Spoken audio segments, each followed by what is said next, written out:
violence against women, girls, and children, female genital mutilation, rape and defilement against girls, women, and children. So I write music that addresses the same, and I am so honored to report that every time I perform, everyone goes home thinking about what I sang about, yes? And all the vices that we are speaking against, they go about thinking about them, and then at the end of the day, it reduces. At the end of the day, there's a positive impact. That is what I aim for in my music. Positivity, nothing else, positivity. Okay, so can you share with us, have you ever got, a feedback from maybe a woman or a children who was, experiencing gender-based violence, or a girl child who was being, nearly being circumcised, So have you ever had or received any feedback from them, like how your songs helped them or anyway? Yes, I have. Very many times, not once, not twice.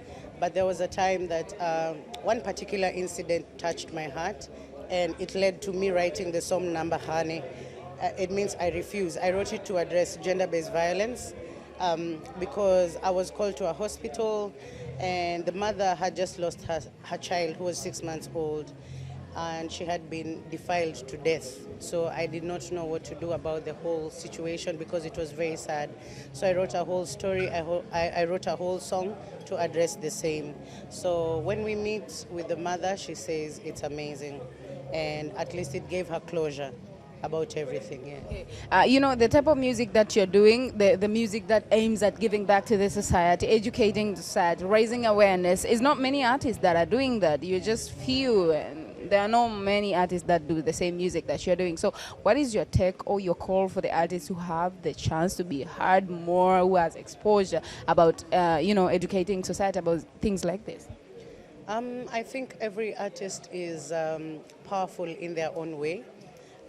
Some are called to entertain, others are called to educate, others are called to empower, others are called to just be there as artists. So for my case, I am called to be a social activist, and my aim is just to bring about peace and love and gratitude, because life is so simple. People complicate it. It is as simple as waking up in the morning and saying, I am happy I woke up today. I am grateful I have this. I am grateful. When you are grateful, everything just works out for good.